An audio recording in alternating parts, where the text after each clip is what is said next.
People are asking, what is the God-given purpose of my life? Whatever is the source of creation, what makes you think the source of creation which created this cosmos, for which you do not know where it begins, where it ends, even keeping account of you, forget about giving you a specific purpose. Maybe the source of this creation doesn't even know you exist.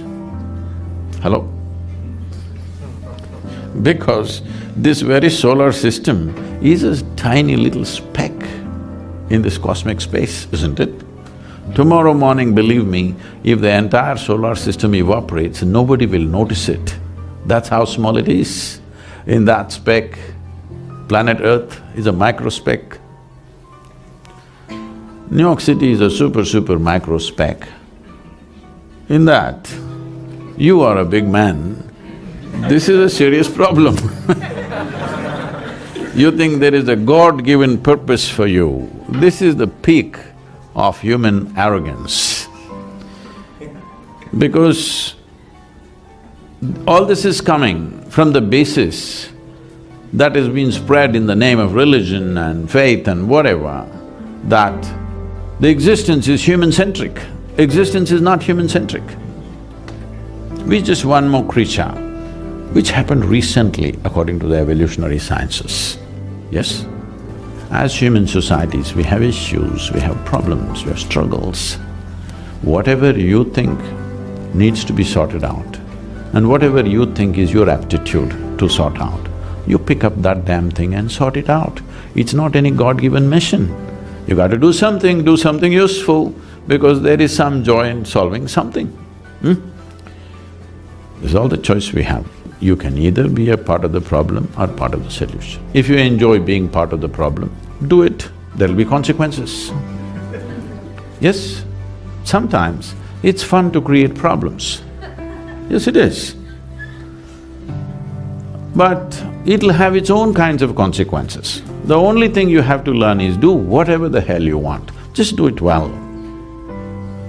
But for every action you perform, there is a consequence. When the consequence comes your way, if you're able to joyfully go through the consequence, you can do anything you wish. But when the consequence comes, you cry. If you're that kind, then you must control your action.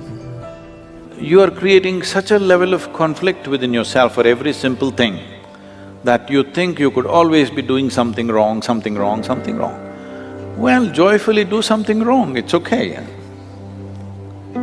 Hello? Nobody knows really whether they're doing the right thing or the wrong thing. Do they know for 100%? No. So don't bother yourself too much about is this right, is this wrong. It is just that when you do something, is this bringing well-being to me and everybody around me? That's all your concern is. Why don't you awaken the humanity within you? Why don't you become a living humanity? Humanity means just this, already we spoke about this. Animal nature means fixing boundaries. Human nature means expanding or including everybody into your boundaries, because this is a natural longing. Wherever you are, you want to be something more, something more. What is this?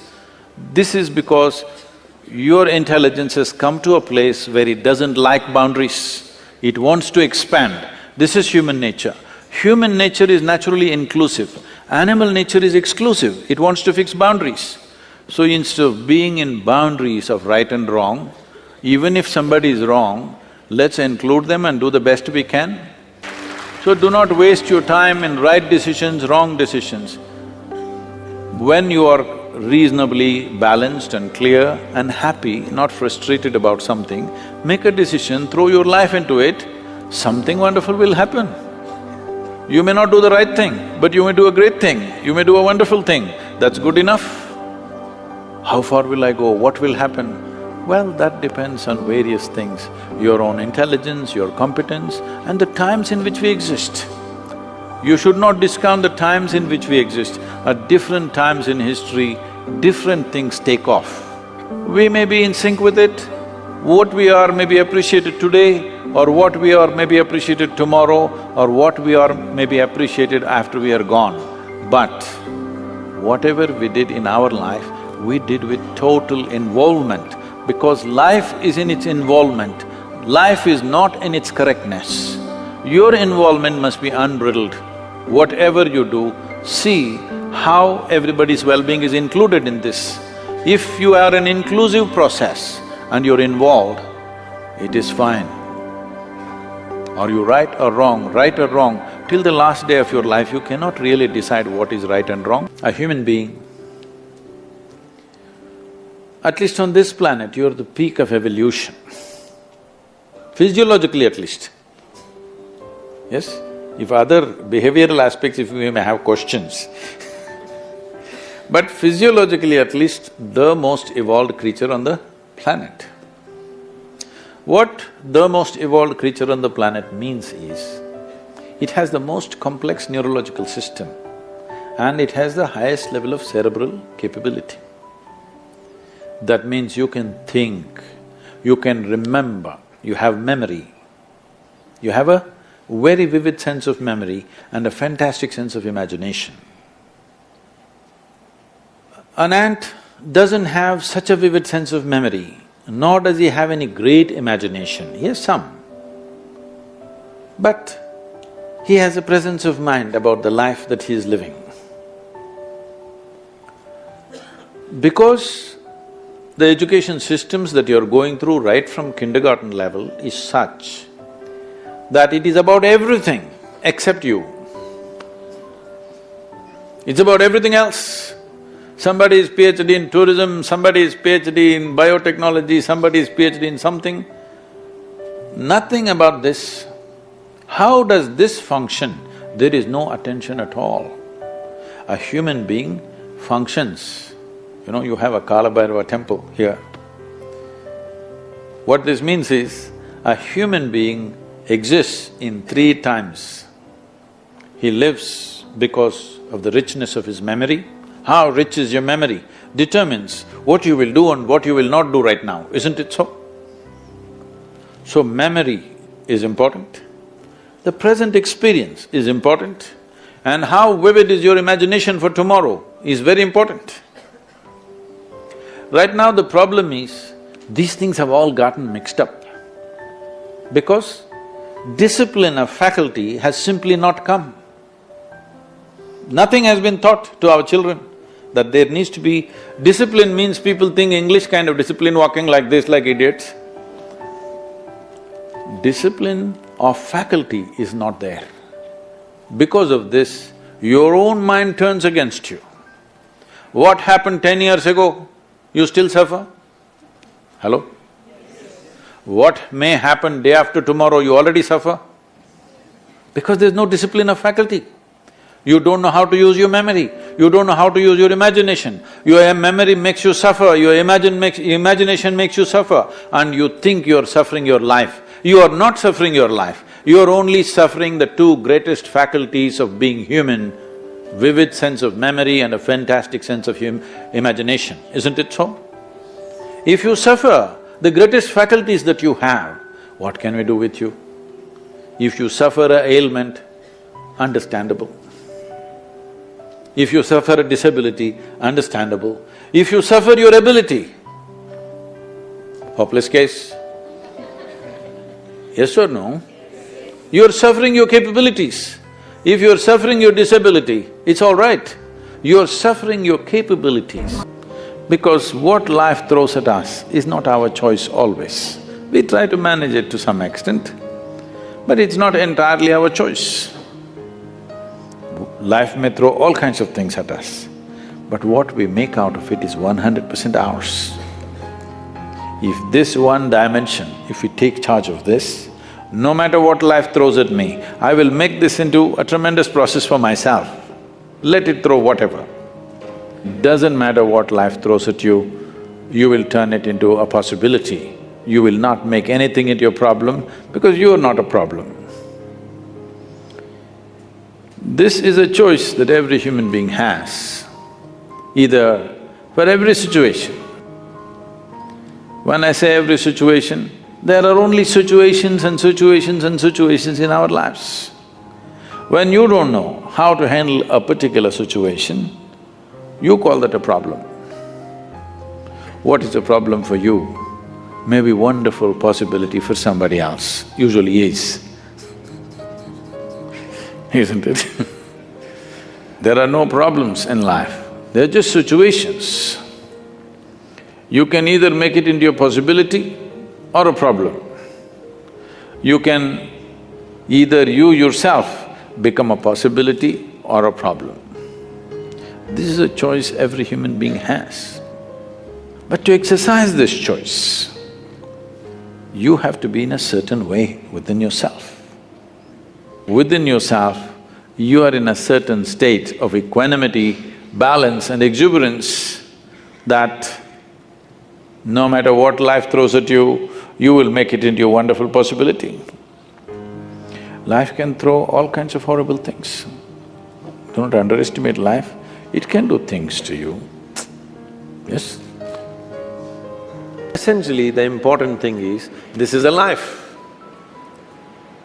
For every one of you, your life is precious, isn't it? Hello? It's a precious life. If something is precious, where do you want to invest this life? Into what do you want to invest this precious life? If this is a worthless life, throw it somewhere. If this is a precious life, what do you want to invest this life into? If you look at it this way, you will find something truly worthwhile to do. If you think in terms of how to earn a living, how to get this kind of thing, that kind of thing, then you will do something silly that you will regret for the rest of your life. Most people are a regret. That's why they're going around joylessly, because they're not doing what they want to do. They are not creating what really matters to them. They're doing something for a living. This precious life, where are you going to invest it? Are you going to invest it in something that's truly worthwhile, or are you going to throw it away as a worthless thing? This is the important thing, because what you call as my life is just a certain amount of time and energy, isn't it? Yes? As you sit here, your life is ticking away or no? You're young, you may not be thinking like this, but actually it's ticking away. What is ticking away is not time, what is ticking away is your life. Yes or no? So this energy that you call as my life, how are you going to invest it? Because it's going to get… if you're doing something truly worthwhile, it gets over before you know what happened. Only if you're doing something worthless, it feels like a long life. Have you noticed this? On a particular day when you're very happy, 24 hours, poof, it went off like that, like a moment. You're miserable, 24 hours feels like 10 years. Have you not noticed this? So only miserable people will have a long life. Joyful people, life goes away like that, as if it's a couple of days. It passes away like that, if you are creating what you really care to create. See, if you want to get somewhere in your life, get somewhere does not mean be better than somebody, do this, earn this, that, no. As a life, your experience of life should become a fantastic experience. So right now, all the crazy things that people are doing in their life, why? They drink, sexuality, temple, this, meditation, whatever they're doing. Why they're doing? Because they want their experience of life to become pleasant. Yes or no? Somebody hits the bottle, somebody hits somebody else, and somebody does something else, but essentially looking for pleasantness. If your body becomes pleasant, we call this health. I'm talking yoga now to you, officially. If your body becomes pleasant, we call this health. If it becomes very pleasant, we call it pleasure. If your mind becomes pleasant, we call this peace. If it becomes very pleasant, we call it joy. If your emotions become pleasant, we call it love. If it becomes very pleasant, we call it compassion. If your very life energies become pleasant, we call this blissfulness. If it becomes very pleasant, we call it ecstasy.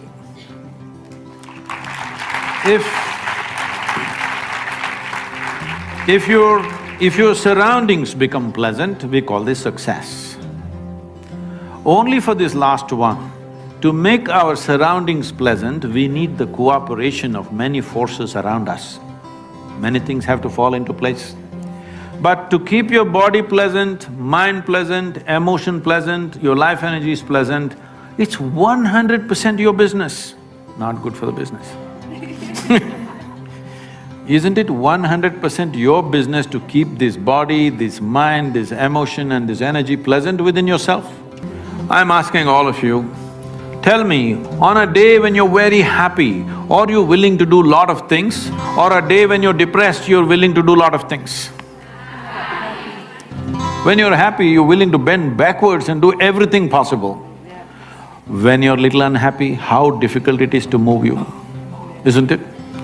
So why do you say if you're blissed out, you'll do nothing? It is just that you will no more be a vested interest. You are not in pursuit of happiness. Your life is an expression of your bliss. Now what will you do? You will do what's needed. Every human being should be doing what is needed, isn't it? Right now, they are trying to milk happiness from the world, destroying the world in the process, completely destroying the world. See, today, what is it that these ecological disasters unfolding, what do you think it is? In pursuit of human happiness, isn't it? Nothing else. In pursuit of human happiness, we have turned this planet into a bonfire and people are not even happy. Forget about being happy, most people are in different state of struggles. So, it's very, very important. What is in your hands? First, all those things must be taken charge of. What we do in the world, let us see to what extent the world allows us to do it. Your body, your mind, your emotions and your energies must take instructions from you, isn't it so? Hello? Right now, it is taking stimuli and instructions from all sorts of people. So how the hell do you think you will go where you want in your life when somebody else and somebody else can make this body, this person do whatever they want? At least what happens within you must be determined by you. What happens around you, it'll never be 100% determined by you. If you work hard, little more influence, otherwise little less influence, but never 100%. Outside situations will always be like that and they should be like that, because if the whole world happens the way you want, then where do I go? Little bit your way, little bit my way, little bit somebody else's way, it's fine. But what happens here must be my way. If this one thing happens your way, will you keep yourself blissful, miserable, depressed, what? So essentially, you must understand, you can call it stress, anxiety, misery, depression, whatever you call it. Essentially, your intelligence has turned against you. That's all that's happened to you. Because there is no any kind of knowledge in your education system from ABC to till this day, how to take charge of the faculties that you have within yourself. When he is fully shattered, what can he do? The question is, do you want to allow yourself to be fully shattered? That's a question. And many things that don't work out in your early life, you will see later on, it is a great blessing. Even if you're put through the most horrible situations, either you can come out using that experience as a better human being, or you can use the experience to become a horrible mess. So whenever something hurts you, there are two options. You can either become wounded or you can become wise. This is the choice. The more things hurt you early on in your life, the wiser you should have become, isn't it? But unfortunately, most people become wounded. This is simply because they just need an excuse to turn their own intelligence against themselves, that's all. Especially if the world around you turns against you, is it not very, very important that your intelligence stands up? We are misunderstanding consciousness as just mental alertness. Mental alertness will help you to survive better. Consciousness is not about that.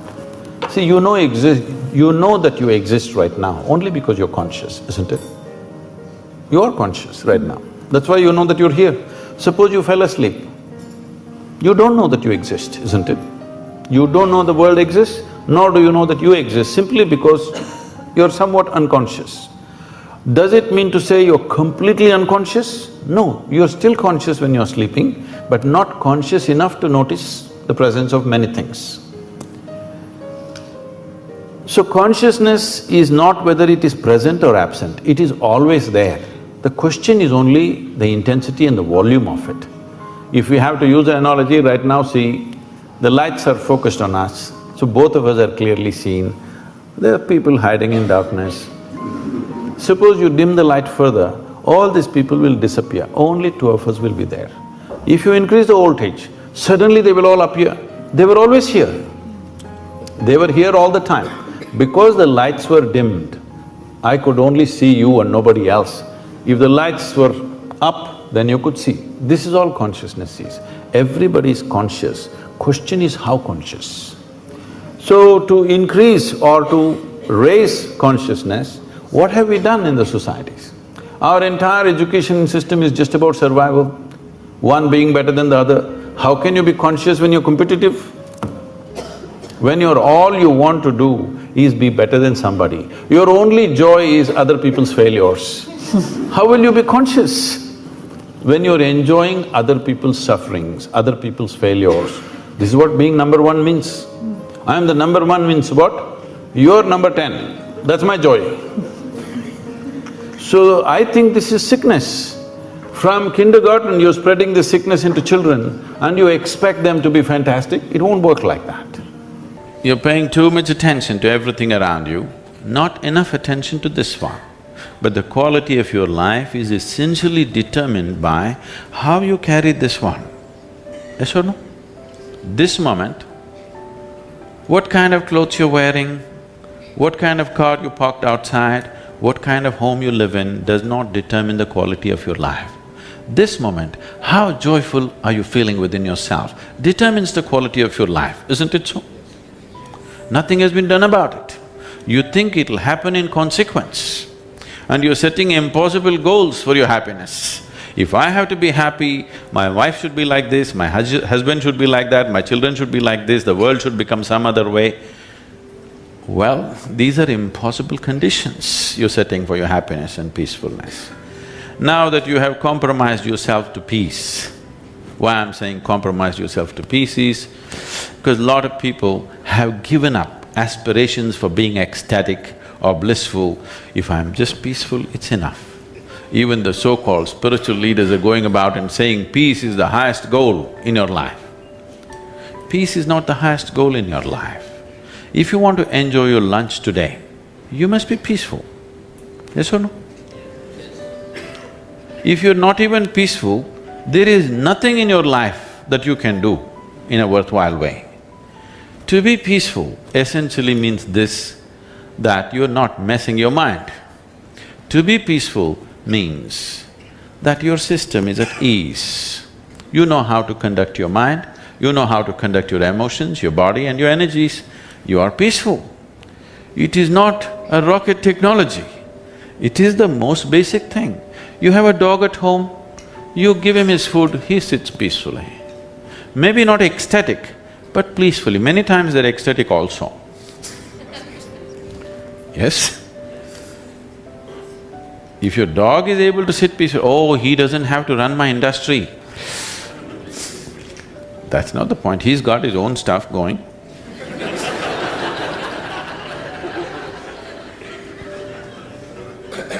See, it has nothing to do with the external activity that you're doing. It's got something to do with the internal systems as to how they're functioning. Essentially, it means neither your body, nor your mind, nor your chemistry, nor your emotions, nor your energy are taking instructions from you. They're doing their own thing. Once your machine is not in your control, being peaceful is impossible. I'll tell you, you get into your car, and now you go there and you want to turn this way, you do this to the steering, it goes this way. Can you peacefully drive this car? Can you? No, anxiety is natural, isn't it? This is what has happened to your vehicle. It's out of control. You've never done anything to find out where the steering wheel is, first of all. This is not that simple as a car, this is a super computer. Now the problem is most people have not even bothered to find the keyboard. They think if they do this, somehow it'll work.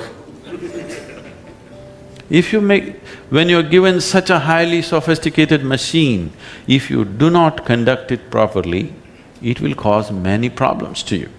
If you come to the idea of mortality once in a way, it'll make you depressed, it will make you fearful. If you live with it every moment, it will make you absolutely exuberant and alive, because it is just this one thing,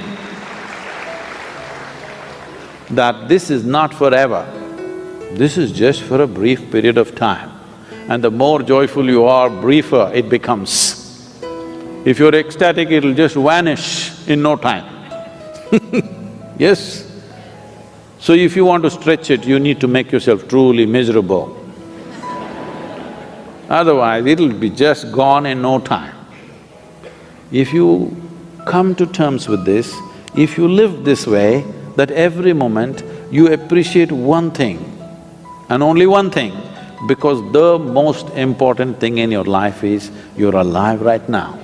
To be alive, fully alive, 100% alive is the most important thing, because only if something is 100% alive, can you make it yield something beautiful. Say you have a little plant in your house, or let's say a mango tree in your house, which is like this, which is just imitating you.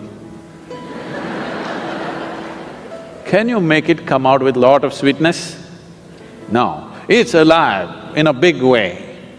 Now you can expect sweetness from that. Nobody has to teach the mango tree which is alive, please give sweetness.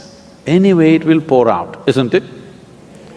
Miserable people have to be taught, please be loving, please be nice to people, gentle to people, do this, do that. All these things necessary because in some way you become half alive. If you're exuberantly alive, it is natural for human consciousness to bleed sweetness every moment of your life. We don't know what great things you will do or not. We don't know whether you will climb Mount Everest or not. We don't know whether you will run faster than Mr. Bolt or not. We don't know whether you will become the richest man or woman in this world or not. But this one thing you must do to yourself, this one thing you deserve, this one thing is 100% in your hands, that you can live here as a joyful human being. This much is possible for every one of us. Our ability to fix the world around us, subject to various realities. Some things work, some things don't work. Because this involves too many forces, sometimes it falls into place, sometimes it doesn't. But in our lives, will we do everything that we can do or not is determined by this, that only if you're joyful by your own nature, that is, you have no fear of suffering, only when you have no fear of suffering will you dare to walk your life full stride. Everything that you can do, you will do. In our lives, if we do not do what we cannot do, this is not an issue. But if we do not do what we can do, we are a disastrous life. I know money is important, but money doesn't come because you desire money. It comes because you do something well. Instead of going on thinking about how much money you want to earn, if you look at what you want to create, and if what you create is truly worthwhile, money will happen. This idea, see for example, right now the modern examples, well, there are Narayan Murthis, there are Zuckerbergers, there are all these people. These people didn't bother about money. These people bothered about creating something. Because what they created was valuable to everybody, money naturally comes in. And above all, If you are creating what you value, if you are creating what you see as an immense value to everybody's life, you have the joy of creating it. How much money depends upon times. It doesn't matter what is your level of intelligence, what is your level of capability, introvert, extrovert, this, that, doesn't matter. Do you have the courage and commitment to make the possibility into your reality? That's all the question is. So, if you focus, whatever you're doing right now, it doesn't matter what it is. How simple an act you're doing right now, it doesn't matter. If you're absolutely devoted to that you're doing right now, depending upon various aspects, things will unfold. But because of Western influences, we've become too goal-oriented. Goal-oriented means we are interested in the consequence, but we are not interested in the process. If you are not interested in the process, you should not be an artist. Yes? Process is an end in itself. If you are absolutely devoted to the process, depending upon various aspects, something will come out. But now we are interested in the consequence, not in the process. This goal-orientedness, I want to get there, I want to get there, where the hell do you want to get? No, I want to win the race. See, if you treat life as a race, if you have to win it, you have to get to the finish line soon, isn't it? You want to? Hello? If you get to the finish line ahead of all these people, you won the race. You know what the finish line is? We'll be negotiating where to bury you. So, particularly being in creative arts, don't ever think of a goal. What should I become?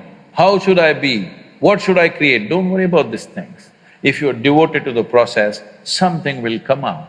Something more beautiful than you imagined will happen because you're devoted to the process. Without devotion, I'm specifically using the word devotion because people think devotion means going to the temple, church or mosque. No, without devotion, either in sport, art, music, spirituality, politics, business, anything, any arena of life, has anybody done anything truly significant without being absolutely devoted to what they're doing? Have they? No, mediocre things you can do. So do not think of art and aesthetics as a way to earn a living. Living will happen because if a human being stays focused on something, inevitably it'll yield. How can it not yield? The universe will yield to you if you're focused. All I'm telling all of you young people, do whatever the hell you want in your life, but you must be intensely focused on something. If you're not investing in anything, your life, it will just go waste. Because as I told you in the very beginning, one basic ingredient of your life is time, and this is just going away. If this one thing is done within the human being, then every situation is a possibility. Once every situation becomes a possibility, this human being will blossom to a full-fledged life. And this is the aspiration of every life, to somehow become a full-fledged life.